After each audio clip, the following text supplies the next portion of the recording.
Bossing, sabi ng isang sikat na vlogger si Juan Pablo, follow niyo po siya, farming is an investment. At agree po ako doon. Sabi niya, the more we plant, the more assets we have. Very correct.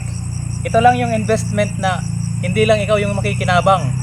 Kasi katulad ditong nyog, within your lifetime, papakinabangan mo to, pati yung mga anak mo, pati yung mga apo mo. Kung wala kang knowledge, mag-invest sa stock market, sa gold, sa cryptocurrency like Bitcoin, Ethereum, XRP, and etc. na madaming investment. Kung isa kang farmer, wala kang mga knowledge at pangkapital para dun sa mga sinabi ko, pwede ka pong mag-invest dito sa mga tanim natin sa farm. Kung wala ka pang lupa, pagsipagan mo po na makapagpundar, pag-ipunan mo, iwasan mo munang ang mga luho at saka mga bisyo. Unahin mo makapagpundar ng lupa. Pagkatapos, taniman mo. Diyan ka mag-umpisa mag-invest sa lupa. Magtanim ka ng mga high value crops katulad ng nyog, yung mga fruit bearing trees, durian, mangustin, and so on. Madami po yun, avocado, etc.